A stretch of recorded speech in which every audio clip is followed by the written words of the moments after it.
सावन के महीना में एगो औरतिया के पति देवघर जाते हैं कवरिया बन के। तो औरतिया फरमाइश करती हैं अपने दूल्हा से, अपने हस्बैंड से, कौना भाव में कहती हैं सॉन्ग के माध्यम से।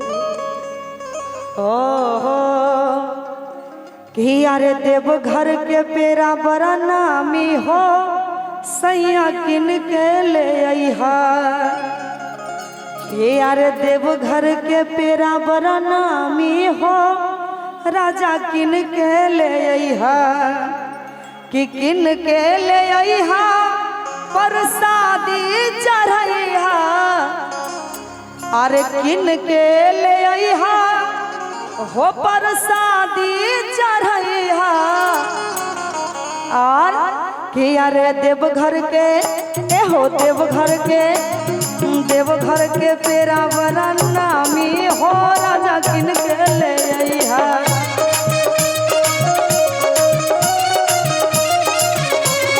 देवघर के पेरा बड़ा नामी हो, राजा किन के ले अइहा।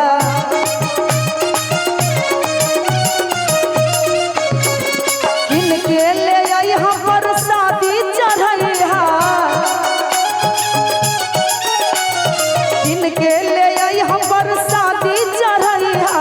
नाहिता एहो नाहिता, अरे नाहिता होई बदनामी हो, सैया किन के ले अइहा। नाहिता होई बदनामी हो, राजा किन के ले अइहा।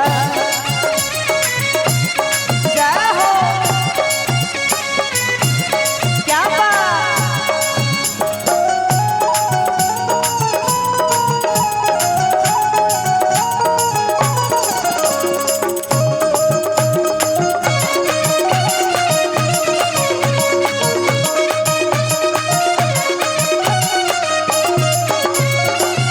औरतिया कहती है कि देवघर के एक एक चीज मुझे बहुत पसंद पड़ता है। अगल बगल के अड़ोसी पड़ोसी सब लोग जाते हैं तो बहुत सारा सामान लाते हैं वहाँ से। और कौना भाव में फरमाइश करती है और कहती हैं, ओ देवघर के चूड़ी लाठी बारी सोहाला। अरे देवघर के चूड़ी लाठी बहुते सोहाला।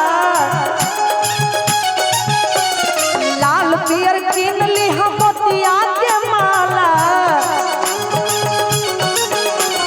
देवघर के चूड़ी लाठी बहुते सोहाला।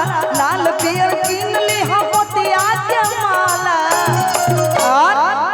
अरे सारी एहो सारी सितारा वाला दामी हो, सैया किन के ले अइहा। सारी सितारा वाला दामी हो, राजा किन के ले अइहा। क्या बात। ए हो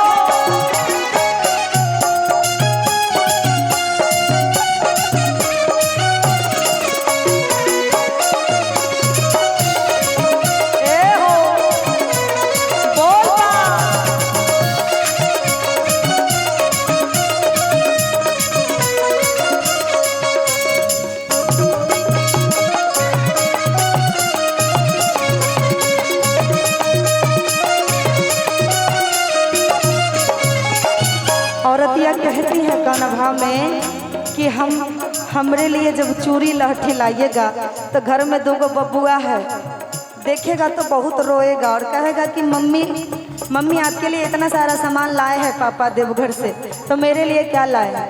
तो इसलिए फरमाइश करती हैं बबुआ के लिए। कहती हैं कौन भाव में, अरे बबुआ लेकिन लिहा घुंघरू वाला बाला।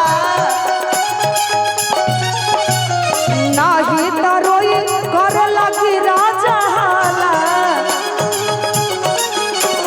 बबुआ लेकिन लिहा घुंघरू वाला बाला।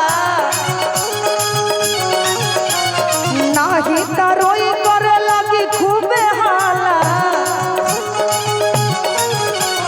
और अरे बिंदीता एहो टिकुलीता, अरे टिकुलीता मंगले बारी नानी हो, सैया किन के ले अइहा। टिकुलीता मंगले बारी नानी हो, राजा किन के ले अइहा।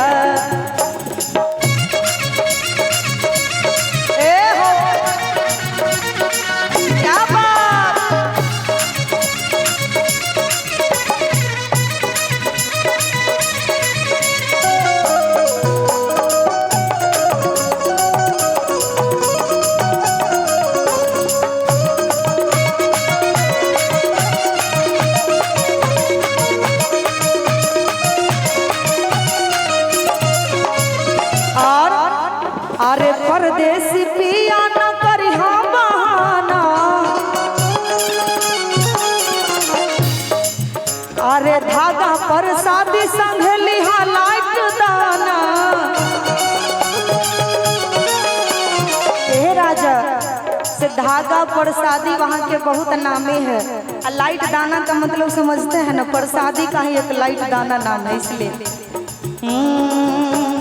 परदेसी पिया नहीं करी हम बहाना,